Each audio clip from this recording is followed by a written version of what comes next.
So sometimes it comes down that we created a class like this person for our application, which in this case was for students and teacher. It's an application to get new students, put grades, whatever it is.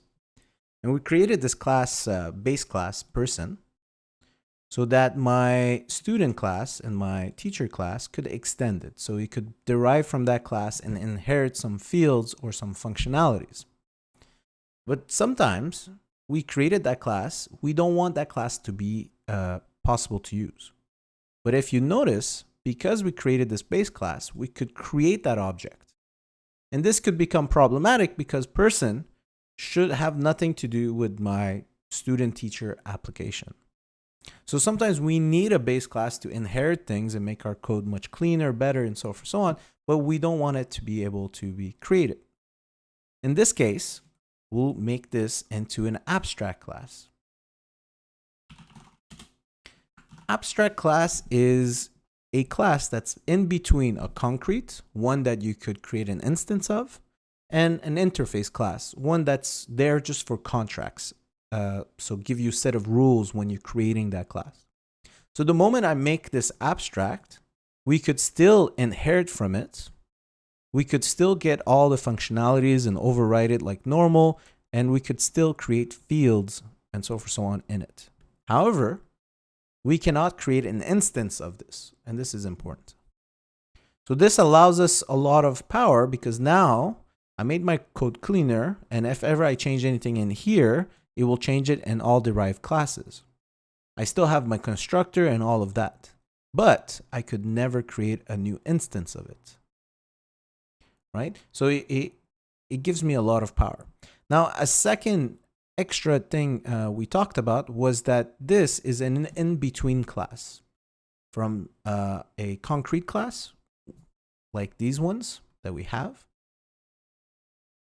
and a interface class. Sorry, I'm losing my words. An interface class is more of a contract.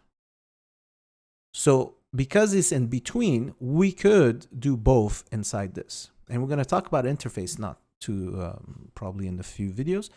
So what that means is we could create classes, we could create abstract methods in here that are being enforced to be defined by any derived class. So any class that extends this class, we could enforce them to define a specific method.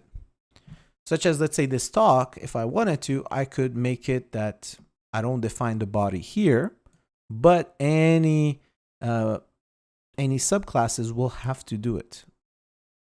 Let's do something else than talk because we already used it. So maybe we could say, I want you to define me an abstract method. In this case, it's going to return nothing. And it's for sleeping. And we're going to say how much time. Now, the important part is not to put a body. To put a body means I'm defining what this method should be doing. By making it an abstract method, we're saying this is the function signature, the method signature, int time, and it returns a void. But it's up to the derived classes, up to any classes that inherit from person to implement this. And you could see that with these errors that are popping up. Now, when I make this method abstract, the derived class has two choices. The first, well, you could actually see the choices if you put your mouse over the errors. The first choice is to declare itself as an abstract class as well and move the responsibility to the next guy who's going to inherit from us. Or they have to implement that method, well, all the methods that are declared as abstract.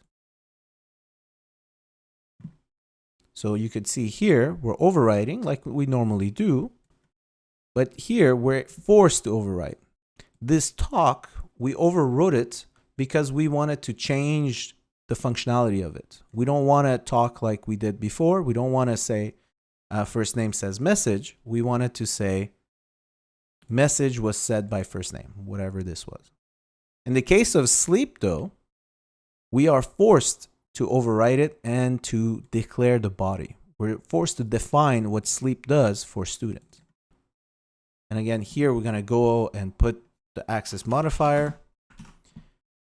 And if we go looking down to teacher, which also extends person, we have the same problem. So we need to implement that method.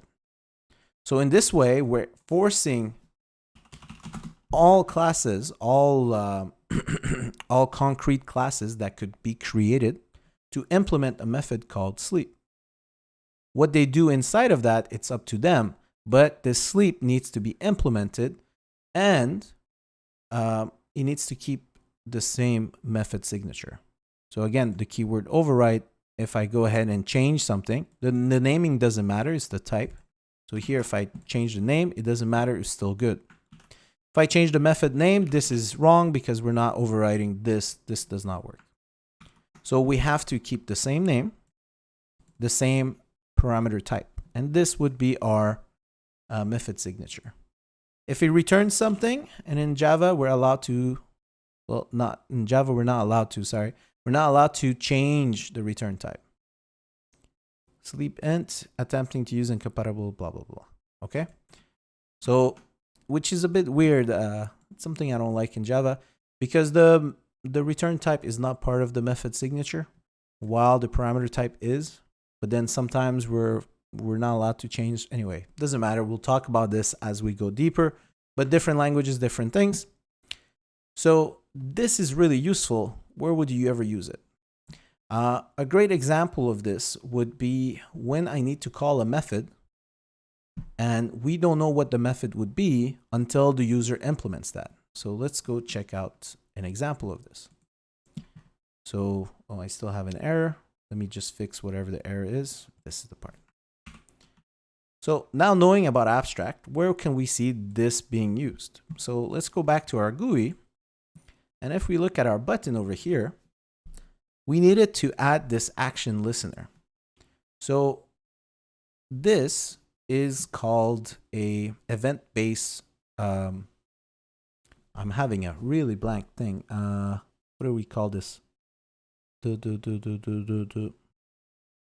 called a listener design pattern. For some reason, I'm confused. I think I'm just tired.